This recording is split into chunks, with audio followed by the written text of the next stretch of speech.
I had a terrible nightmare. There were a lot of people drowning in the river and Christmas packages were floating everywhere in the water. It's like something awful is going to happen. That was Mary Hire. This week we are talking about the Silver Bridge collapse in Point Pleasant, West Virginia, and the events that led up to that night. My name's Kevin, and this is History Goon.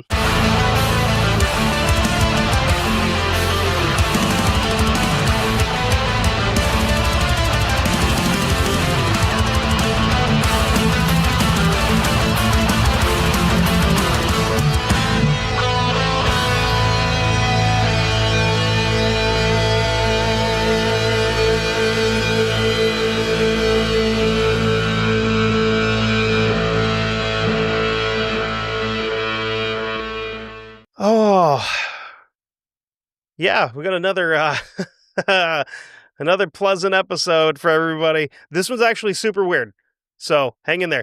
Hopefully you guys like it. Doing something a little bit different than what we'd normally be doing here, where we are 100% history focused. This is history and then weird on top of it, which holds a place near and dear to my odd little heart because I don't know that I've ever explained here on this show or not, but I am super fascinated with the paranormal and cryptozoology and all that weird stuff.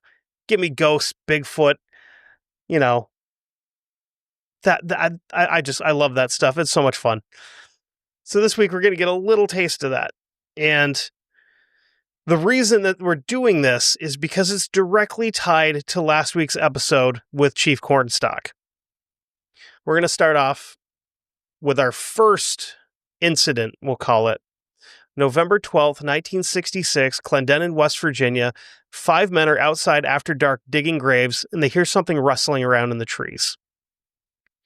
It keeps making noise and rustling and moving, and they look up just in time to see something large fly away into the darkness. The following night, November 13th, 1966, Salem, West Virginia. Merle Partridge is sitting in his living room watching TV when, quote, all of a sudden the TV just blanked out. He would tell that to a researcher who's about to come into the picture. His name is Gray Barker. Told him that during an interview. Quote, at the same time, a real fine herringbone pattern appeared on the tube, and it started winding up to a high pitch, peaking and breaking off as if you were on a musical scale and went as high as you could go and came back down and repeated. It sounded like a generator winding up, like a small field generator you would use to power a radio in an emergency. As all of this is going on in the house, the family dog, Bandit, who's a German Shepherd, starts whining and barking out on the porch. Merle did the sensible thing. What any intelligent person would do at this point in time, grabbed his rifle and flashlight and went to check on the dog. I'm a dog guy. You got to check on the dog. When he got outside, he found, quote, Bandit sitting on the edge of the porch barking down towards the hay barn. I shined the light down in that direction and picked up 2 red circles of eyes that looked like bicycle reflectors. Those are big. Those are big eyes. There's something about those eyes that's hard to explain. When I was a kid, I night hunted, so I know what animal eyes look like in the dark. These are much larger than the ones I'd seen. It's probably around 150 yards from the porch to the hay barn, but still those eyes showed up huge for that distance. So we've got something strange going on here, folks. Some of you will have guessed, based on the town, what exactly is going on here. As soon as the beam from his flashlight caught the eyes down by the barn, Bandit took off towards him. Merle was afraid, and he didn't end up going out looking for Bandit that night. Something in his gut told him not to go outside, not to go any further than he already had. After spending the night with a loaded rifle next to him, he went out first thing the next morning to try to find the dog. You don't look for an hour and then call it quits. You get your ass out there and you find that dog. I walked out to the barn looking for tracks. Here and there, I could see Bandit's paw prints. They were easy to find. He was a heavy dog and the ground was muddy. When he reached where he thought the eyes may have been, he found a bunch of tracks going in a circle like the dog had been chasing his tail. He didn't find any other tracks, almost like the dog had vanished into thin air. Spinning like that could also indicate that he's hurt. I don't know if anybody out there has ever coyote hunted. I know I'll probably get some flack for that, but if you shoot a coyote and don't kill it instantly, they do tend to spin like in circles, like trying to figure out what's going on before they knock over. I used to own chickens. Kind of have to deal with stuff like that occasionally. November 1st, 1966, a National Guardsman stationed at the Armory in Point Pleasant saw what he thought was a man standing on the fence wearing a brown suit. After staring at it for a few minutes, he decided that it must have been a giant bird. So he ran to get somebody else to show him, and when they both get back, the thing is completely gone. West Virginia does have some big birds. They do have a lot of larger owl species. They also have cranes in the area, which that'll come up big time here shortly. November 2nd, 1966, the following night, Woodrow Derenberger is traveling south on Route 77 on his way home to Mineral Wells, West Virginia from Marietta, Ohio. Derenberger was a salesman for a sewing machine company, which that was a thing, and that this was back in the day. One more time, try that again. This is back in the day of you don't order stuff on Amazon. Amazon comes to you, and they sell you vacuum cleaners, knives, sewing machines, clocks, whatever. So since it was a little bit later at night, he ends up just driving his work truck home, probably getting an early start in the morning anyway. It's around 7:30 at night, and he's piloting his red panel truck through Parkersburg, West Virginia, when he saw something strange. According to Derenberger, he saw a dark gray or silver craft shaped like an oil lamp chimney pass his truck and land in the road in front of him. He slowed to a stop and parked on the shoulder of the road and noticed that the craft wasn't on the ground, but was floating about a foot above the blacktop. Remember earlier when I said this is a weird episode? I wasn't exaggerating. And again, I really hope you guys like this, because if you do, I've got a ton more stuff like this that's all history related, but super weird. And if you guys don't like it, I'll never do it again. I'll just go back to history and organized crime, which is fine with me too. But I just wanted to expand the horizons a little bit. A door on the craft opened and a man stepped out. The door closed with a metallic thunk and then rose to a height that Derenberger guessed was around 50 feet, and the man started walking towards his truck. Woody described the man as looking normal, 30-ish, dark hairs, olive complexion, about 6 feet tall, wearing a metallic blue coat.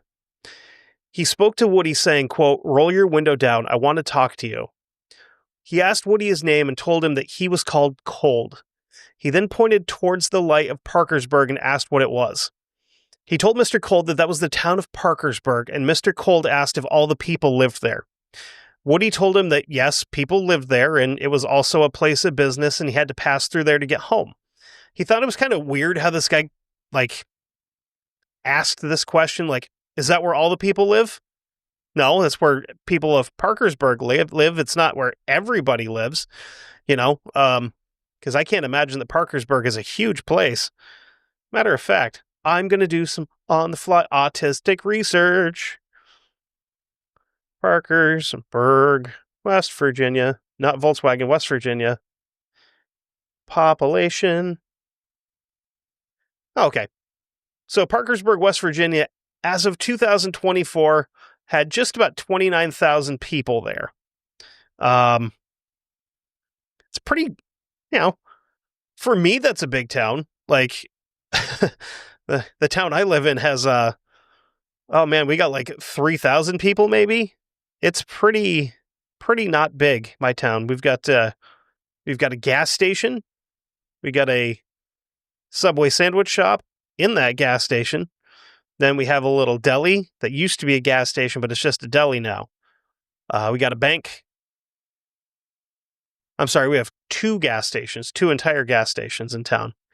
And we moved up in the world. We got us a Dollar General a couple of years ago too, which was magnificent. About 29,000 people. So, not a giant town, not a real big town. Anyway, Colt stood there for around 10 minutes of conversation and didn't once open his mouth while he is talking to Woody Derenberger. He stood in place with a big grin on his face the entire time, speaking to Woody through what Woody would describe as telepathy. Never used the word telepathy, just said he was speaking directly into my head. His mouth never moved while we were talking. He told him he could either speak or think, and they'd be able to communicate either way. Woody told him, I'm just going to talk. I'm kind of weirded out with this whole other thing. Woody said that Mr. Cold was very kind and courteous throughout their entire conversation, and before he left, he said, quote, "We will see you again, Mr. Derenberger," before returning to his craft and reboarding. Woody Derenberger then drove home, and his wife noticed he's shaken up. It's pretty obvious that he's shaken up. She finally got him to open up and tell her what had happened. Because this is a time in history where men don't talk about stuff like this. If you had a weird thing happen, you just don't talk about it. It never happened. You were hallucinating. We don't talk about that. A lot of other things that men didn't open up about back then too, which is kind of sad. Probably why we don't live as long as women, because we bottle things up and then die of heart attacks in our 50s and 60s because rage. you know, therapy's a good thing, but it doesn't always work. Anyway, he would open up and tell her what was going on. And he later, this was big because this was a big thing that, again, didn't happen very often back then. He reported his encounter to the police and then went and did an interview with the local news. I'll try to find a clip of the interview to put in here. I should be able to. And if I can, I'll throw it in. Hey, what's up, everybody? I look crazy right now. I'm editing. The entire interview is like 35 minutes long. I didn't want to put the entire thing in, so I kind of hacked it up a little bit just to kind of make the point of what I was trying to get at with Woody's encounter. So that's in here in just a second. Okay, love you, bye. Our guest is Mr. Dernberger, route number 2, Mineral Wells, West Virginia. Mr. Dernberger has a very interesting story to tell us this evening. Mr. Dernberger, in your own words, would you please relate what happened last night? Well, I am a salesman, and I drive a truck. And last night, shortly after 7 o'clock, I was coming from Marietta, Ohio, coming down Interstate 77. And just before I came to the intersection of Route 47, there was a car past me, overtaking me from behind. And following closely behind this car was this unidentified flying object. And as the car ahead, or the car behind passed me, this object was following close behind it, and it swerved directly in front of my truck, turning crosswise. And when it turned crosswise, it slowed down. It started slowing not abruptly or too fast, but it gave me plenty of time to step on my brakes and slow down with it. But it forced me to come to a complete stop. As soon as I had stopped, there was a door opened in the side of this vehicle, and this man stepped out and came directly to me, or came to the truck. He walked to the right-hand side of the truck, and he told me to roll down the window. He asked me to roll down the window on my right-hand side of my truck. And I'd done what he asked. And this man stood there, and he first asked me what I was called. And I knew he meant my name, and I told him my name. And he asked me, he said, why are you frightened? He said, don't be frightened, we wish you no harm. He said, we mean you no harm, we wish you only happiness. And I told him my name, and when I told him my name, he said he was called Cold. That was the name that he was called by. And he asked me what the city of Parkersburg, he pointed to the lights, he didn't point, but he gave the impression that he was pointing, and he asked me what that was called. And I told him it was Parkersburg. It was a city, a town. And he asked me if most all the people lived in this city or town. And I explained to him that it was a place of business. It's where we transacted our business, that the people lived in communities, outlying communities, most of the people. And when I told him that this was a city, he said that where his home was, that was called a gathering. And again, he told me not to be frightened, which I was. I was very frightened. And as far as I can understand, this was all mental. There was no spoken words from him. I knew what he was asking me, but yet he stood there and his mouth did not move. He had a smile on his face. He appeared very courteous and friendly. And after I talked with him a while, he told me he would see me. He said, "We will see you again." And he left in his vehicle. Over the next few months, Derenberger claimed to be contacted by a man named Indrid Cold, who was the man he met on the road, more than once and would actually end up traveling with him. It's kind of strange. One time he vanished for a full 6 months with Mr. Cold. Just poof, gone for 6 months. Now, did that actually happen? Or did Woody need a break from everything else and just took off for 6 months? Don't really know. I don't want to say, oh yeah, he probably just bailed on his family for 6 months. He's a traveling salesman. He may have another family somewhere else, because that was a pretty common thing. Doesn't strike me as that kind of person. Maybe he needed a break and just wanted to get away for a little bit. Maybe. Or maybe he went to wherever with this guy, Indrid Cold. He would also receive mental messages from Indrid that would cause him intense migraines and occasionally be so bad that he would get nosebleeds.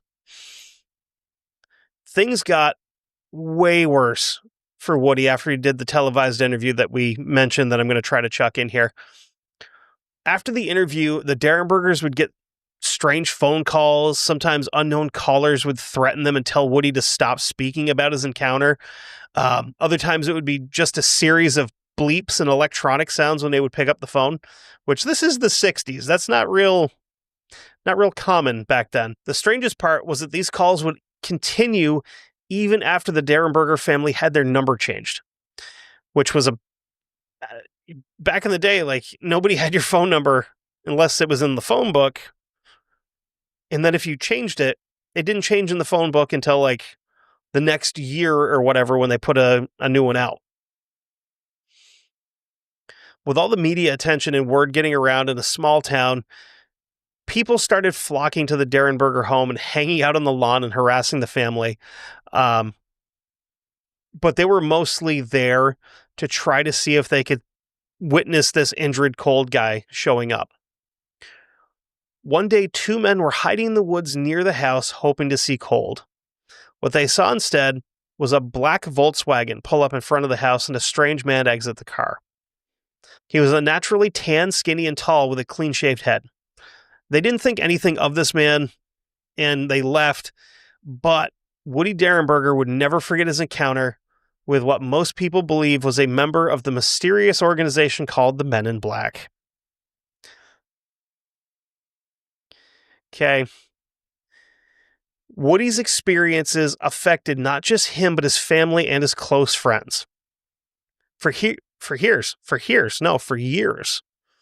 years, he and his family would get harassing phone calls. He had a hard time keeping jobs, and people constantly trespassing on his property. That's frustrating. He lost very close friends that couldn't or wouldn't talk to him, and he and his wife would actually end up eventually getting divorced, and then he left the area to get away from everything. After he left the area, he started writing about his encounters, and he noticed that over time, his writings would come up missing from his home when he wasn't there. Very common with situations like this with reported Men in Black stuff, where if you're keeping record of things it'll come up missing and you don't know where it went because either A, someone is breaking into your house and stealing just this, or B, someone's breaking into your house and stealing just this because they know exactly what it is and not taking anything else. He felt like he was constantly being watched and eventually moved back to Mineral Wells, where he passed away in 1990 at the age of 74. He never once, for the remainder of his life, denied his encounters or changed his stories. But eventually he did stop talking about them. Next stop we're going to make is an area of Point Pleasant called the McClintock Wildlife Management Area. Covers an area of about 3,655 acres. It's a mix of wetlands, farmlands, and mixed hardwoods. During World War II, part of the area was used by the military as an area to manufacture and store munitions, specifically TNT. TNT was crucial to the war effort during World War II. One of the most common explosives that was used. It was in bombs. It was used in grenades. It probably was not used. Actually, it very well could have been used partially in the bombs that we dropped on Japan. TNT is super important for the war effort. That's why they have to make as much of it as they can and store it somewhere safe. So this area came to be known by the locals as the TNT area. Makes sense, right? The wildlife management area was dotted with these small little concrete igloos that were actually the areas that the TNT would be stored in. Grass and moss was planted over the tops of these igloos to disguise them from anybody in the air that could be flying over. Specifically like an enemy flyover, but if an enemy plane made it to West Virginia from either the East Coast or the West Coast, we might have a bigger problem than the fact that they are flying over West Virginia, and maybe be more concerned with the fact that they got to West Virginia and weren't immediately shot down somewhere else, which is kind of a problem, you know? After the war ended, all the explosives and fun stuff like that was removed from the igloos, and the military abandoned the area, like they tend to do with spots. Afghanistan. Except when they left Afghanistan, they left all the equipment there too. And then it got sold to like Yemen and Gaza and Ukraine and all these other great places that are just like, hey, cool. Some M4s sound fantastic instead of these busted ass old AKs. Oh, y'all got tanks too? Yeah, we'll take a couple of them. Why not? Least they could have done is given me a couple of M4s. I mean, I paid for them partially, so we should have been able to pick what we wanted, you know? Like, yeah, that'd have been kind of sweet. It's like, got any of them M16 A4s kicking around with the nice ACOGs on them? I'll take me one of them. Don't need hand grenades, but maybe a bomb robot? Oh, man, I'd have so much fun with that. That'd be really cool. Just chase my son around with it out in the yard. Anyway, after that, it became a spot that the locals would go to, hang out. Mostly teenagers, where they would go out there and do, teenager stuff. They're partying, they're drag racing, screwing, what kids do in cars in rural areas without supervision. If you look at the area, I can totally see the appeal of hanging out there as a kid. The igloos look cool as hell to wander around in. There's also an abandoned power plant that stands on the property, and I bet that'd be kind of cool to check out too.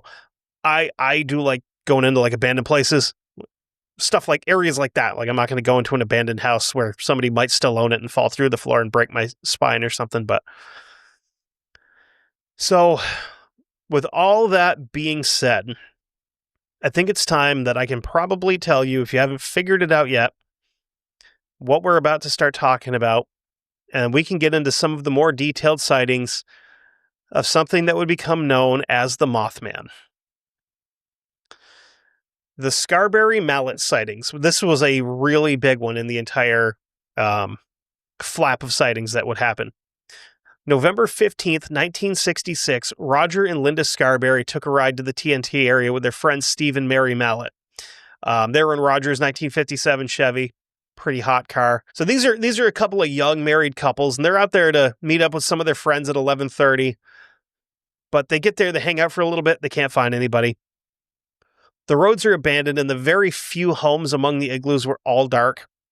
They did the loop through the area and realized that the people they wanted to meet up with hadn't been there, so they decided to head back out, go back into town. As the two couples drove slowly past the North Power Plant, Roger was the first to notice a set of giant glowing eyes that were about 2 inches diameter and 6 inches apart in the car headlights. He saw a tall, bulky, gray creature go around the corner of the power plant. He said it didn't run, but it wobbled like it couldn't keep its balance well. When he says that, I almost think like watching a penguin try to run. You know, they kind of get that little back and forth motion going, and they can't really. I mean, they have incredible balance, but they just look like a weeble that's going to tip over. So as they passed the power plant, Linda got a good look at it and said, quote, "It looked like a man, but with wings. It was 6 to 7 feet tall, and the wings were laid against its back, and you could see the muscles in its legs." Sightings like that, and I know from doing like true crime stuff in the past on, with everything else, I know that eyewitness accounts are like the absolute worst kind of evidence for things, especially like with crimes and stuff like that, because it's hard to keep track of faces. But stuff like this, where you get a good look at a creature like this and you can see muscles working and moving in it, kind of feels different, because you're not trying to remember a person. You're seeing something that you're not supposed to see, and it sticks with you. It's going to make me sound crazy, but I've had things like that happen before. Not going to get into it right now. But it's much different than trying to remember a person's face. The creature staggered towards the door of the generator building, kind of a weird hopping, waddling gait that it had with it. With everyone in the car understandably freaking out, Roger jumps on the gas and tears out of the TNT area and back onto Route 62.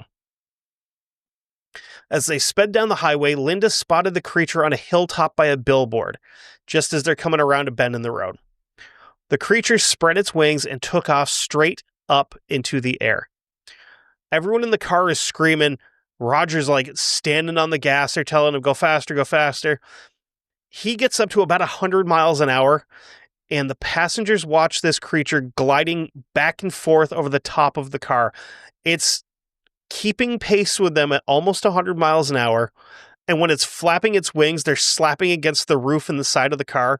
And they actually left scratch marks on the roof and the trunk deck, the very top of the trunk. Mary said, quote, "It was making a noise like a real big mouse squeaking." They finally left the creature behind as they made it into Point Pleasant. The creature veered off into a field. The couple parked at the Dairyland restaurant and gathered their thoughts and tried to figure out what exactly to do next. The girls are saying we need to go to the cops, and Roger's like, no, we should go back out there and see what it actually was. And, the police aren't really going to believe us. They're going to laugh at us. They're not going to take us seriously. So they do the logical thing.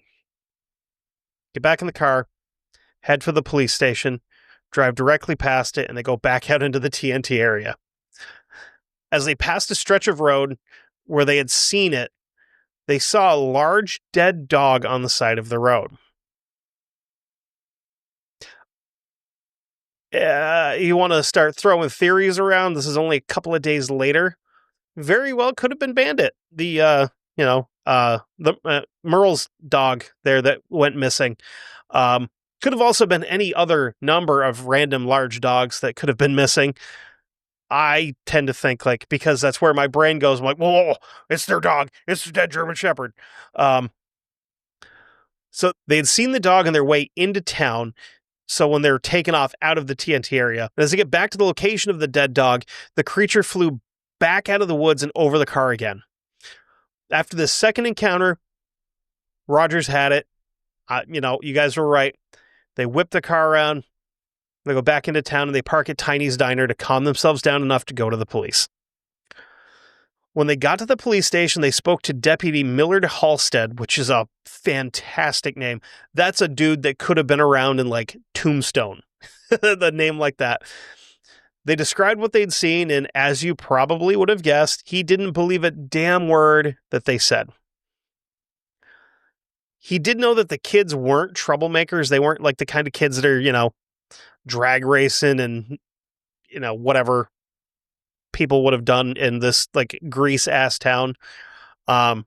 He saw how scared they were. So knowing that they're good kids and knowing that they're upset, he decides to go back with them to the TNT area.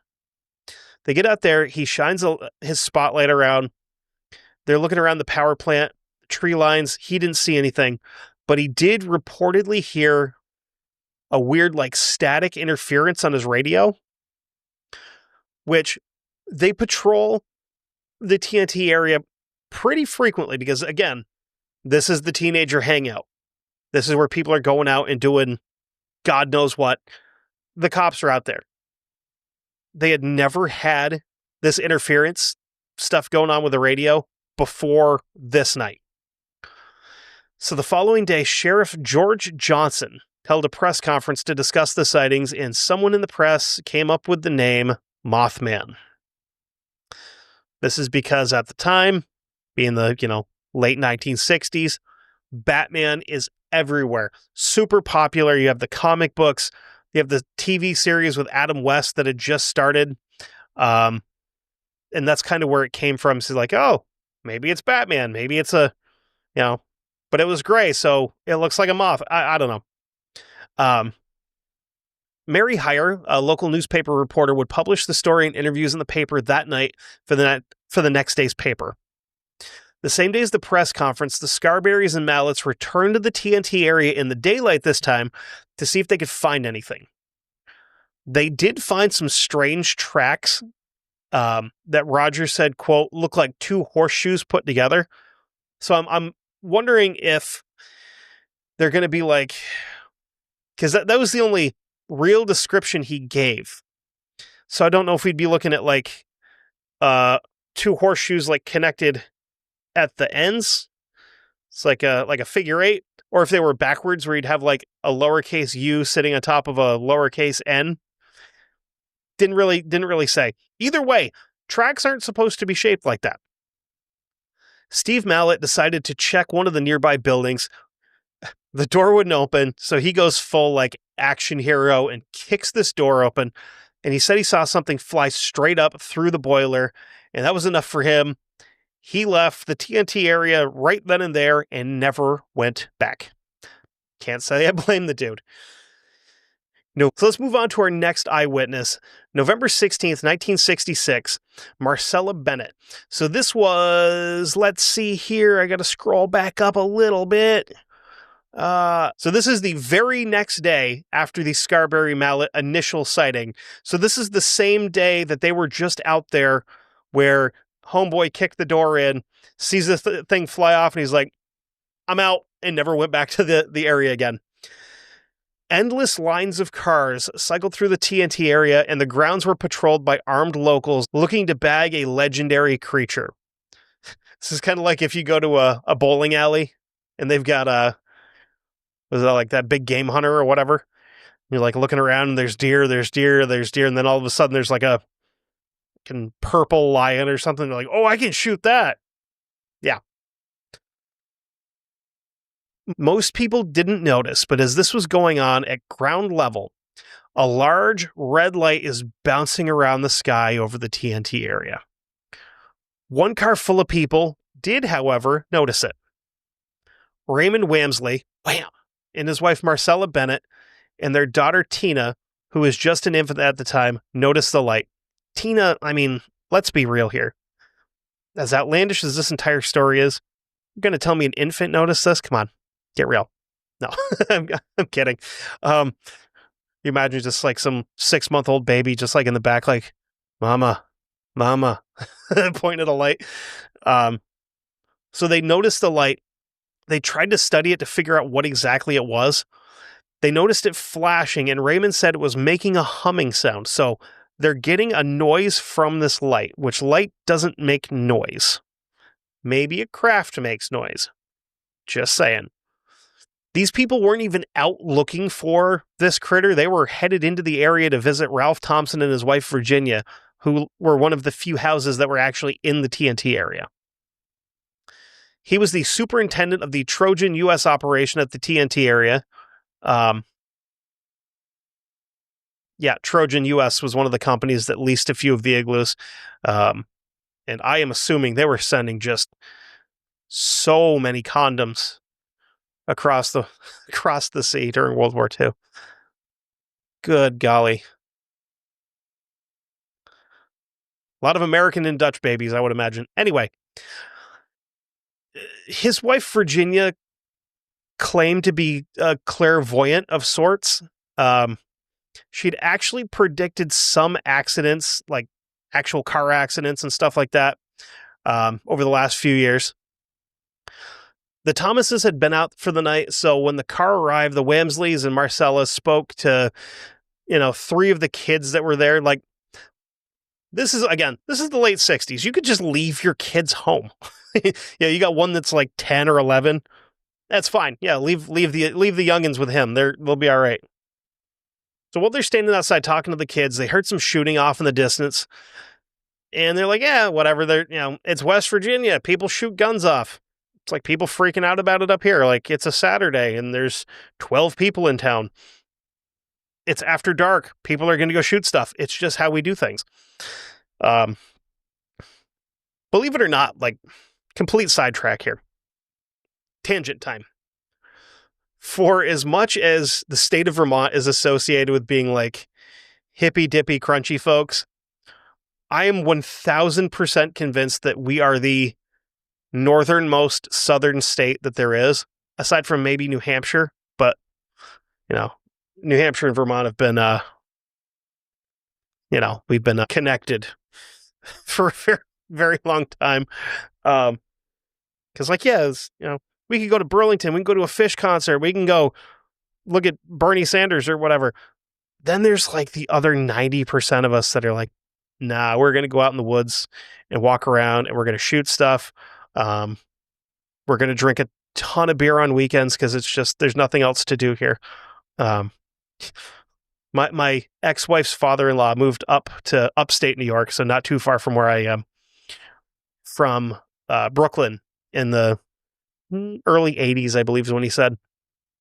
When he moved up here was the first time he'd ever heard of a single car accident. He's like, I didn't know how anybody got into a single car accident. I'm like, alcohol and deer. It's more common than you realize. Anyway, so they hear gunshots as they're walking back to the car.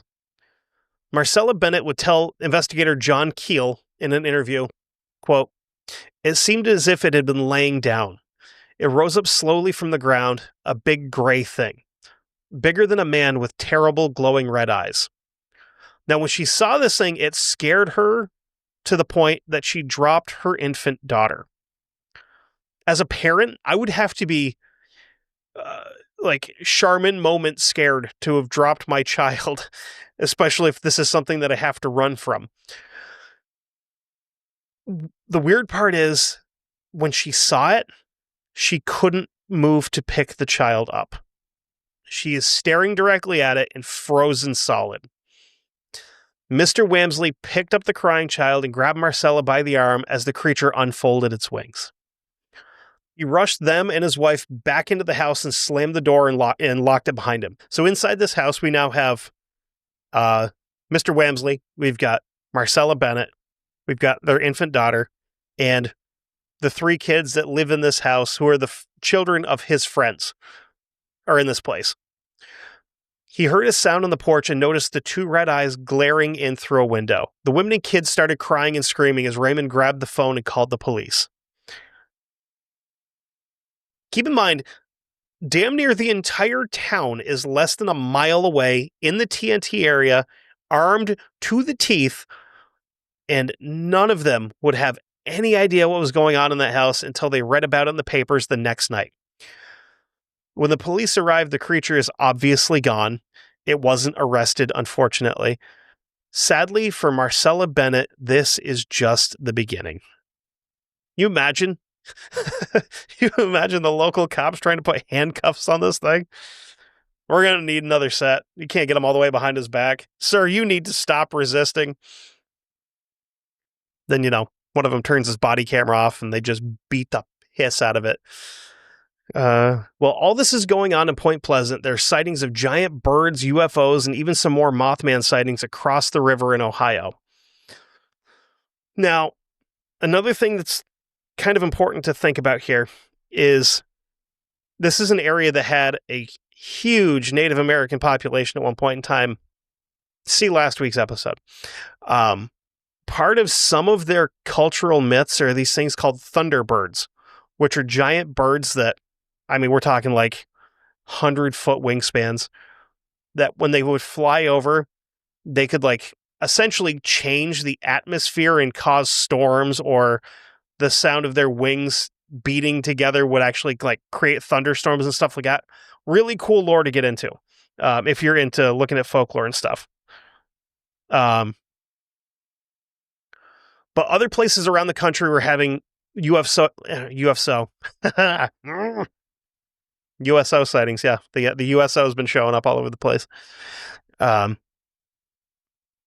places around the country have been having UFO sightings left, right, and center.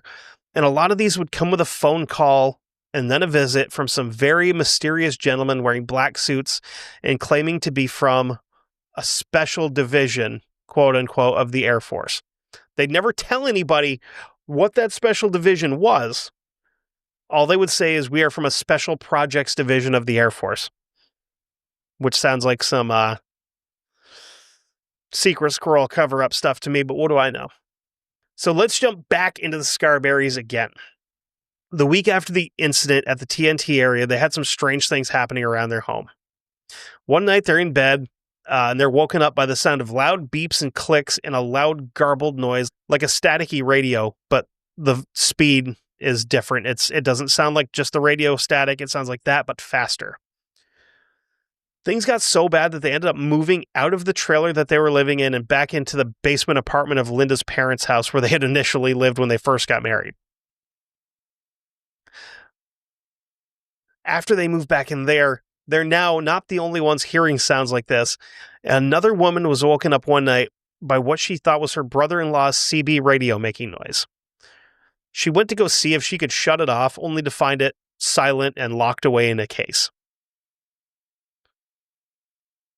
After a handful more sightings of the Mothman and some other strange giant birds, John Keel arrives in Point Pleasant, West Virginia, December 7th, 1966, after reading about the Scarberry mallet sighting.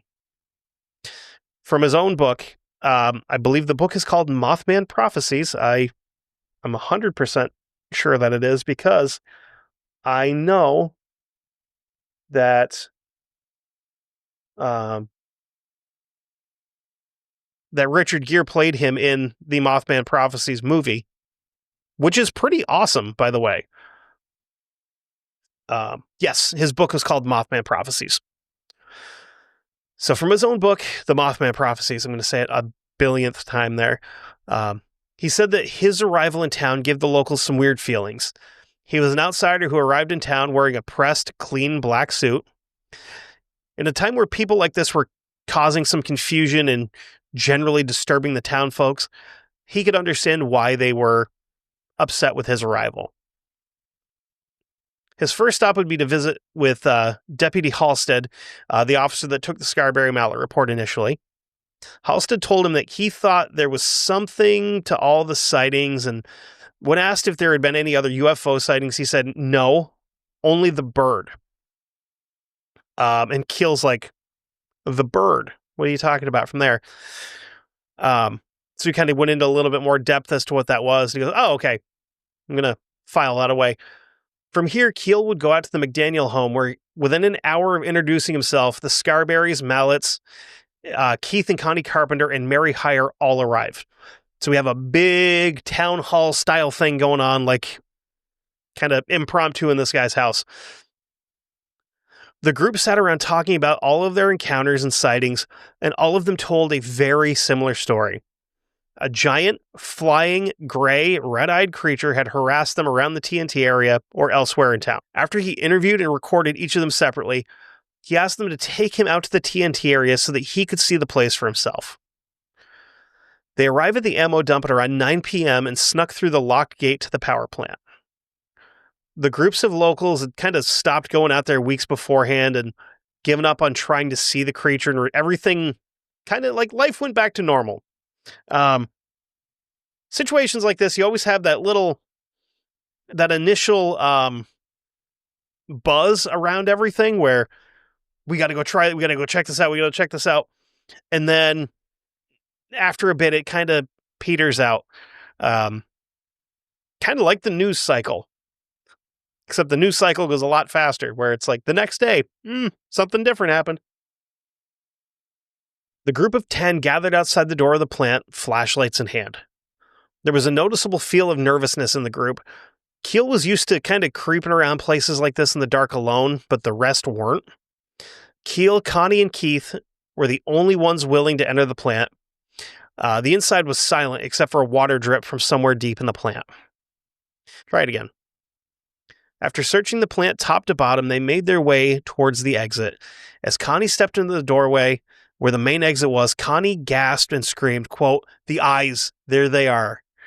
Keel and Keith got her out of the building, and Keel rushed back in alone, looking for the creature again, or even looking for anything that could have been reflecting the beam of his light. That's one thing I will definitely give John Keel credit for. Aside from having a wild beard mustache combo, he was first and foremost an investigator. And if he could possibly debunk something, he is going to try to do that, because he knows that if he can debunk all the other stuff, once he finds the actual truth or what is going on, it's going to make a better case for it, because he can say, "Oh no, I debunked all of this. I debunked that it was taillights. It wasn't swamp gas. It wasn't reflecting off a broken window. This is exactly what it was." When he went back out of the power plant, there was a police officer with the rest of the group, Deputy Elvis Sullivan. Keel tried to get him to go back in with him, and he refused, but the others were kind of looking through the fence towards the back of the plant, and they claimed to have seen something tall and running across the field. There's also a loud metallic sound from the plant that everyone heard except for John Keel. He said that he didn't touch anything. He didn't think that he tipped anything over when he was inside, but everybody else heard this sound except for him, which I'm sure he was probably like, "Son of a bitch." The one thing I'm out here to do, and I can't, everybody else did. As they stood there trying to make any kind of sense out of this situation, Mary Mallet realized she was bleeding after she touched her ear. Steve led her back to the car to take care of her, and the rest of the group starts to panic a little bit. Understandably, we've got an injured person here for some unknown reason. Keel had explanations for everything, though. Mary Mallet's bleeding ear could have been due to air pressure change. Absolutely. Connie had hallucinated, or some kind of psychic episode where she thought she saw the eyes, and the metal sound didn't come from inside the plant at all, because if it had, he would have heard it himself. Okay.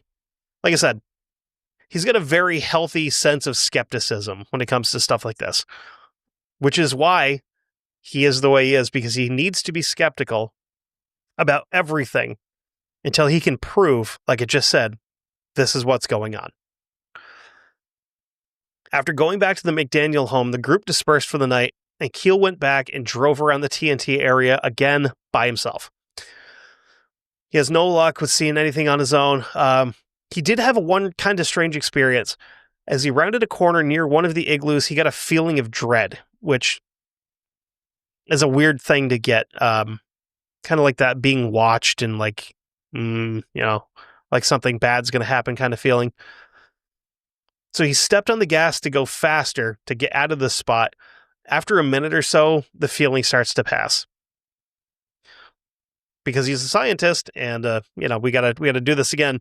He did the loop through the area and drove through the exact same spot again. And again, he got the same feeling of dread.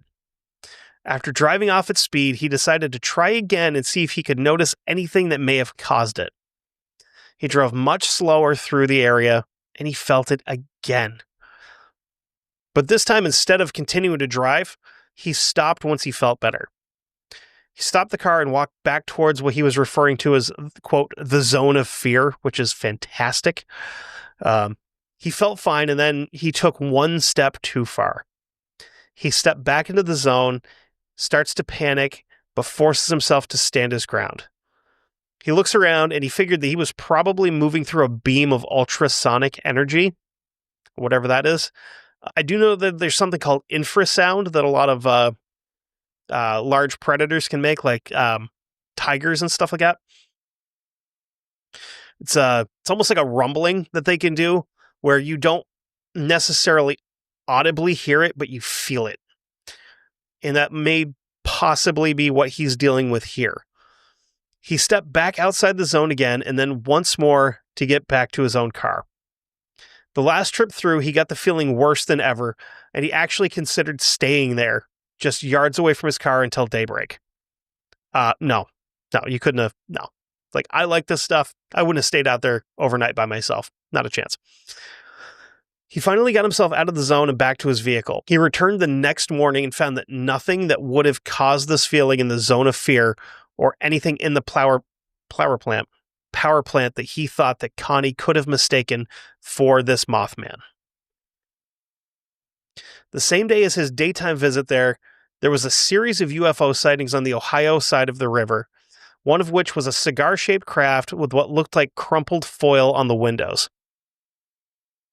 Maybe they're growing weed in there. Who knows? That's the only reason I could think of to put foil on the windows. And I only know that from Trailer Park Boys because I don't have any experience with stuff like that for the most part. But not to say that I'm a nerd and haven't smoked weed. I just don't like it all that much.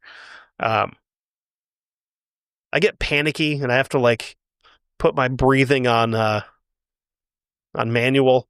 And then I've had people like, oh yeah, no, you should try edibles. And I'm like, oh yeah, no, I haven't. I ended up in the hospital because I had a fucking panic attack. So anyway, enough about my drug use. Mary Heyer would file a report with Dr. Morgan, who was a psychiatrist in Parkersburg the same day. He's watching a football game on TV when he heard a voice speak to him saying that it was from a spacecraft overhead. Again, I don't know. Much like the X-Files, it's like, I want to believe, but at the same time, all this stuff's going on in town, and I don't know. Some of it's a little iffy to know, like, is this mass hysteria? Is people actually encountering something? It's hard to say. So to jump ahead quickly, I found something really strange with Connie Carpenter. After her sighting at the TNT area, she began to experience a burning, itchy sensation around her eyes. She's the one that made direct eye contact with it and then had the ear bleeding and all that stuff. She went to the doctor in town and she was diagnosed with conjunctivitis, or more commonly known, pink eye. But it wasn't regular pink eye. It's called Klieg conjunctivitis, which is caused by extended exposure to very intense ultraviolet light. It's also called eye burn, arc flash, or welder's conjunctivitis. So I do know people personally that do a lot of welding and working with torches that have had this happen before, where I don't need my helmet on. I'm only going to be a second, and then you melt your retinas. The most common cause of this type of conjunctivitis is exposure to tanning beds and acetylene torches. Again, I don't know that you could get this stuff from staring directly at the sun. Maybe. I've never stared directly at the sun long enough to see if it happened, because, that'd be kind of dumb, but she saw the eyes for a very short period of time. It was more like a glimpse than anything, but she did make direct eye contact. She dealt with this for over 2 weeks, which is a really, really long time for conjunctivitis. I've had regular pink eye, and it's usually like, 4 or 5 days. I've never had it for 2 weeks. Over the course of the 2 weeks after John Keel arrived in town, there was a series of sightings with over 20 witnesses in town that would continue until after he left. Exactly 13 months after the first sighting, one of the most tragic events in West Virginia state history and the deadliest bridge disaster in U.S. history would occur between Point Pleasant, West Virginia, and Gallipolis, Ohio. The Silver Bridge spanned the Ohio River from east to west across the Ohio River and served over 4,000 cars a day. It was originally built in 1928 and earned the nickname from the metallic aluminum paint that it was coated with. The bridge had been sturdy and rugged since the day it was built, but on December 15th, 1967, everything would change. It was around 5 p.m. and people are traveling home from work or Christmas shopping and crossing the Silver Bridge. One of those people was Charlene Wood, who was pregnant at the time. When she got onto the bridge, she was moving around 15 miles an hour and she noticed the bridge shaking. Apparently, this was really nothing new. Salesman Ben Cedar, who crossed the bridge often, sometimes multiple times a day, said, quote, "I was worried about the bridge every time I crossed over it. If you got stuck in the middle of that bridge, it would wave back and forth, back and forth." Wood had only made it a few feet when she noticed the bridge shaking. So she's not out in the middle of it. She's still very much at the beginning of this bridge. She tried to back up and made it within 4 feet of the bridge entrance when an ear-splitting metal groan came from the bridge and it collapsed into the frozen river below. Charlene Wood was one of the lucky ones to make it out safely. One of the less lucky people would be Bill Needham. He was driving a truck across the bridge when it collapsed and threw him into the river. He was able to escape from his partially open window. Quote, "I didn't know how far I had to go up, but I could tell the water was getting lighter." He used a nearby box as a flotation device and was rescued 15 minutes later. His partner, Robert Toe, didn't make it out. Howard Boggs was a passenger in a car with his 17-month-old child and his 18-year-old wife, Marjorie, who was driving. Their car was heaved into the river by the collapsing bridge. When Howard was pulled to safety by a rescue boat, he told the crew on board, quote, "I just hope to God Marjorie and the kid got out okay." Their bodies were found in the car 6 weeks later. That's the one I have the hardest time with. State Trooper Rudy Odell, 31 years old, may have been the first officer to respond to the disaster. Before the bridge collapsed, it shook violently, turning the deck over and sending dozens of cars and their passengers into the water. Quote, "I could hear them hollering for help. I didn't know how many there were at the time. There was absolutely nothing I could do. It was a long way out into the water." Another rescuer, Bill McCormick, observed, quote, "People hanging onto flotsam from the tractor trailers that had been on the bridge at the time." In all, 31 vehicles went into the Ohio River that day, sending 64 people into the 44-degree water. Those like Howard Boggs defied the odds. Of the 64 that went into the water, 46 people died. The collapse remains the deadliest bridge disaster in United States history.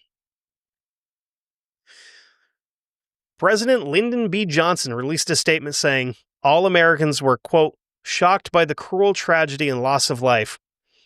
Like he gave a wet fart about loss of life getting us into Vietnam, but I digress. Then he assembled the Task Force on Bridge Safety to mount an investigation. Forensic analysis was able to trace the problem to a small stress crack around 3 millimeters deep inside the bearing loop of I-bar 330.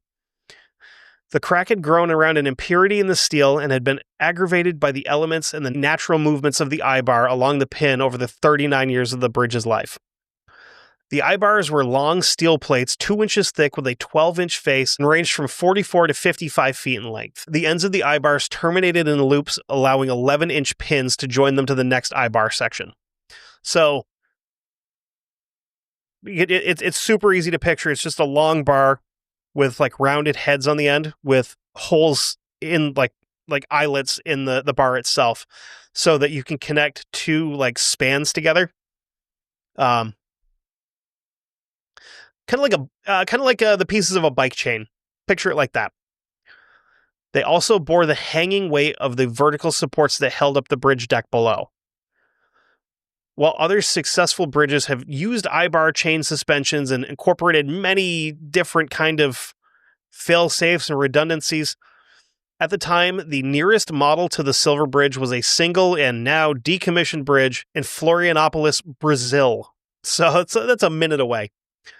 Other I-bar models, like the Three Sisters Bridge in Pittsburgh, constructed at the same time, were shorter and used as many as like 8 I-bars per section. I think I've been across the Three Sisters Bridge. I'm pretty confident I have, because I've been to Pittsburgh a couple of times, I'm pretty sure. So where they had 8 per section, the Silver Bridge was only using 2. The most alarming part of the conclusion was that there's no way that engineers or maintenance crews could have found the defect, apart from, taking the entire joint off. But you really can't do that because it's integral to the structural integrity of the bridge. And if you take this off, the bridge is going to collapse. So you really can't do that. Historian Henry Petrosky said, quote, "If ever a design was to blame for a failure, this was it." Now that we have the story of the engineering failure, we can talk about the rest of this. Someone had reported a sighting of the Mothman near or on the bridge over the course of a couple of days leading up to the collapse. One person claimed to see the Mothman perched on the bridge right above the failed I-bar. Even stranger still, Mary Heyer would tell John Keel that in November she had a dream, and this was our opening quote. "I had a terrible nightmare. There were a lot of people drowning in the river, and Christmas packages were floating everywhere in the water. It was like something awful is going to happen." She was not the only one. People all over town are having dreams about something terrible happening, including Virginia Thomas, who had some very peculiar dreams about people dying in water. She was the clairvoyant where she couldn't really see exactly what was going to happen, but she could see generalized ideas of what's going on. So I wanted to include a list because I think it's important to recognize the people that lost their lives in this. So I have a full list of everybody that died in this this bridge collapse. And it's 46 people, so just hang with me, please. E. Albert Adler Jr. of Gallipolis, Ohio. Julius Oliver Bennett, Walnut Cove, North Carolina. Leo H. Blackman, Richmond, Virginia. Christy Ann Boggs, Vinton, Ohio. She was the little girl. Margaret Boggs, Vinton, Ohio, the mother. Hilda. Sorry, Hilda. Hilda Gertrude Bias, Point Pleasant, West Virginia. Kimberly Lynn Bias, Point Pleasant, West Virginia. Melvin Aaron Cantrell, Gallipolis Ferry, West Virginia. Thomas Allen Cantrell, Gallipolis, Ohio. Donna Jean Casey, Gallipolis, Ohio. Cecil Clyde Counts, Gallipolis Ferry, West Virginia. Horace Donald Cremans, Gallipolis, Ohio. Harold David Cundiff, Winston-Salem, North Carolina. Alonzo Luther Darst, Cheshire, Ohio. Alma Louise Duff, Point Pleasant, West Virginia. James William Hawkins, Westerville, Ohio. Robert Lee Head, Gallipolis, Ohio.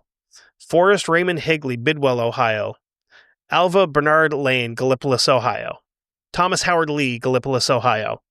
Gene Harold Mabey, Jamestown, North Carolina.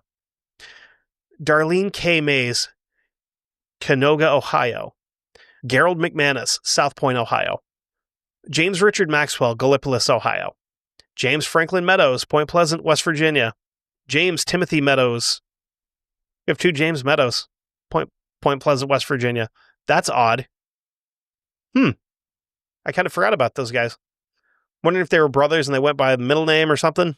Anyway, Frederick Dean Miller, Gallipolis, Ohio. Ronnie Jean Moore, Gallipolis, Ohio. Nora Isabel Niebert, Gallipolis Ferry, West Virginia. Darius E. Northrop, Gallipolis Ferry, West Virginia. James Otto Pullen, Middleport, Ohio. Lee Otto Sanders, Point Pleasant, West Virginia. Ronald R. Sims, Gallipolis, Ohio. Charles Thomas Smith, Bidwell, Ohio. Oma Frey Smith, Bidwell, Ohio. Maxine Ellen Sturgeon, Canoga, Ohio. Denzel Ray Taylor, Point Pleasant, West Virginia. Glenna May Taylor, Point Pleasant, West Virginia. Robert Eugene Toe, Cana, Virginia. Victor William Turner, Point Pleasant, West Virginia. Marvin Lendy Wamsley, Point Pleasant, West Virginia. I am not 100% sure if there's any relation to, I believe his name was Robert earlier in the story, where they had the thing pop up behind their car. Anyway. Lillian Eleanor Wedge, Point Pleasant, West Virginia. Paul Denzel Wedge, Point Pleasant, West Virginia. James Alfred White, Point Pleasant, West Virginia. And these ones suck. Catherine Lucille Bias, Point Pleasant, West Virginia, never recovered. Not meaning she didn't pull through, they never recovered her body.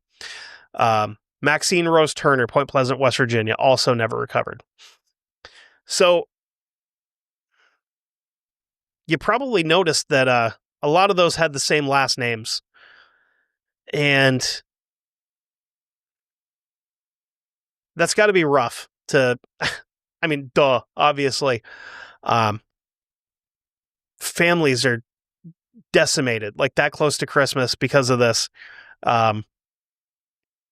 It's terrible, terrible, terrible shit. After this horrible tragedy, the Silver Memorial Bridge would be finished in 1969. It was designed to be a more modern cantilever bridge design, which is much stronger and more durable than the previous. After the Silver Bridge incident, the sightings in Point Pleasant, West Virginia died off almost completely immediately. Maybe people aren't paying attention to the skies anymore. Maybe they're not going back out to the TNT area to search as much. Maybe they didn't want to see it because what they thought that it may have been responsible for. But this wouldn't be the last sighting of what people have started to consider a harbinger of doom. There's been a lot of sightings worldwide of this thing or something similar to it. 1985, 1986, plant workers noticed something flying around the outside of their building. Unfortunately, these guys worked at the Chernobyl nuclear facility. People also claim to have experienced horrible nightmares, menacing phone calls, and during the disaster, some have captured images of something that looks like the creature flying through the smoke. Some people claim on September 11, 2001, to have seen a black-winged hominoid flying near the Twin Towers parallel to the planes. In Minneapolis, Minnesota, on June 27th, people reported seeing a strange winged humanoid around the area near the bridge before it collapsed. This is the I-35 West Bridge. It collapsed a month later, killing 13 and injuring 145 people. That bridge was open the same year, 1967, as the Silver Bridge collapse.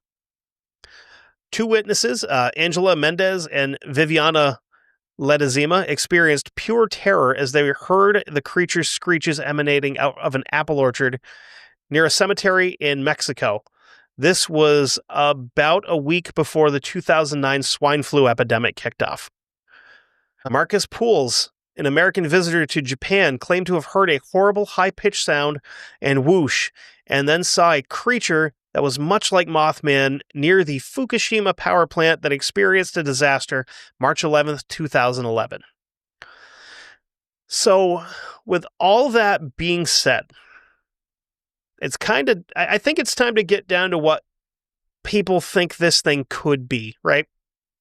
A lot of skeptics say that it's a large owl or a harpy eagle, which I'm not sure harpy eagles are native to the area.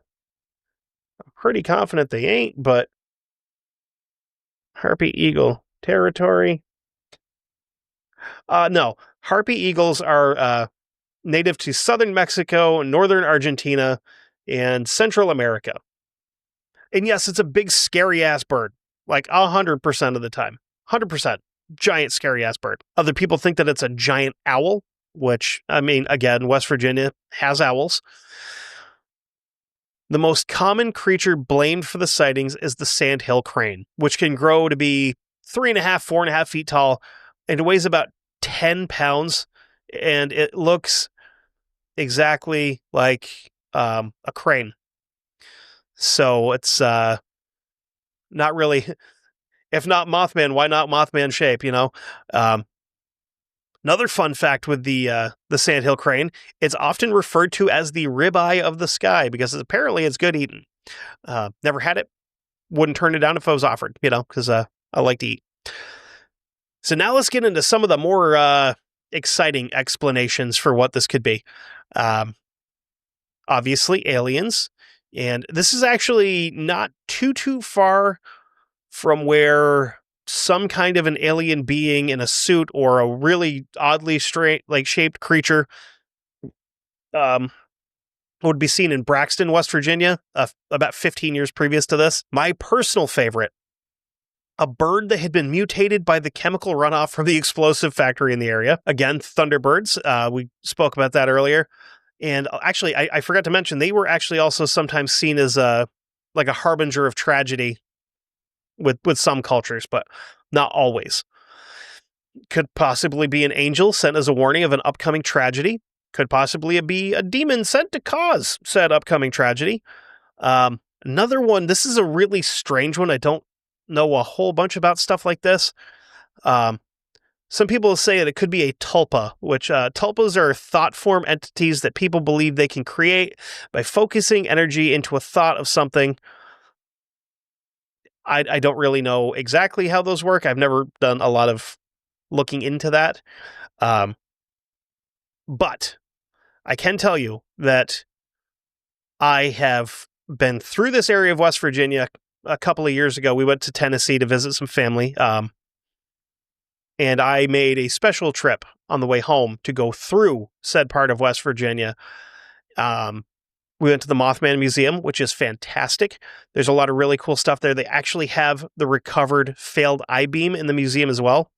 Aside from newspaper articles, witness drawings, they've got so much stuff from the Mothman Prophecies movie. They've got like props and costumes and stuff like that. A lot of really cool stuff. And if I remember correctly, I think it's like $5 per adult to get in. Where they get you is the gift shop. And they got me because I spent like $45 on a t-shirt. Then I bought a bag and I bought a mug, which is downstairs somewhere in my cabinet. Yeah, they got me for about $150 at the gift shop. And I don't feel bad about any of it. But right outside of the gift shop, there's like the gift shop, and then across this little like almost like a courtyard kind of thing, there's an ice cream shop, which whatever, it's an ice cream shop, whatever. In between there, they've got a, I don't know, 7 to 8 foot tall Mothman statue that is made out of like stainless steel.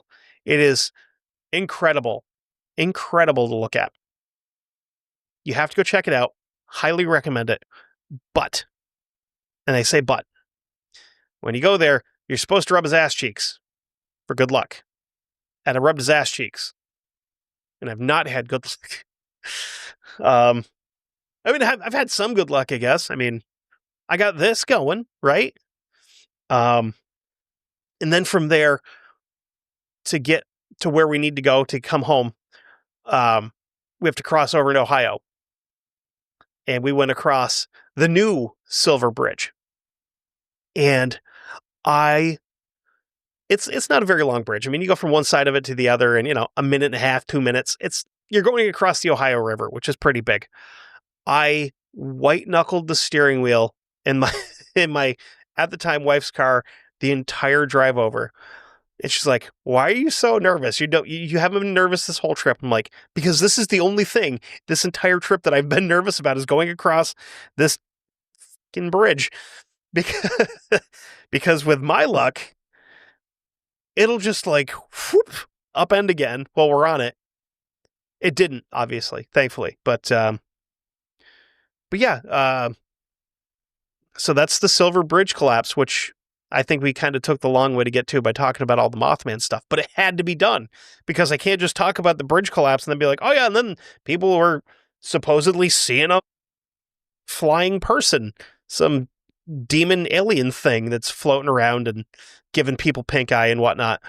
I really, really hope that you guys like this because like I said before, I have so many other things that we can do like this. Like, did you guys know? Like, for example, there was a human Bigfoot war in the mid 1800s, and I could do some research into if we're into that. All kinds of other stuff, other encounters like this. You know, I could probably do an hour on the Patterson Gimlin film, which was the Bigfoot film from back in the late 60s, where everybody's like, it's fake, except for the guy that's still alive that was there that's like, no, it was real because there was more than one of them. You only see one on camera. Yeah, there's a ton of stuff. So if you guys like that, let me know. You know, I'm going to just let you know this. You could have heard this a week early if you were on Patreon, patreon.com/1159media. $5 a month is like all you really need, just $5 a month. Gets you early access to my show. It gets you access to like backdoor for Guestnicity and Never Daily and I think 911 calls. I think he does backdoor stuff there too. I don't, because you guys really want to hear me like step on my own tongue and swear a bunch and call myself an idiot because I can't read? No, I'm nice enough to cut that out so you don't have to hear it. But yeah, $5 a month gets you access to all that stuff. And if you want to donate to me directly, like if you think that what I'm doing is worth anything, I have a Ko-Fi, which is ko-fi.com/historygoonpod. And you can donate however much. I think like the bare minimum, I think you can donate is like $5, but you can go anywhere from there.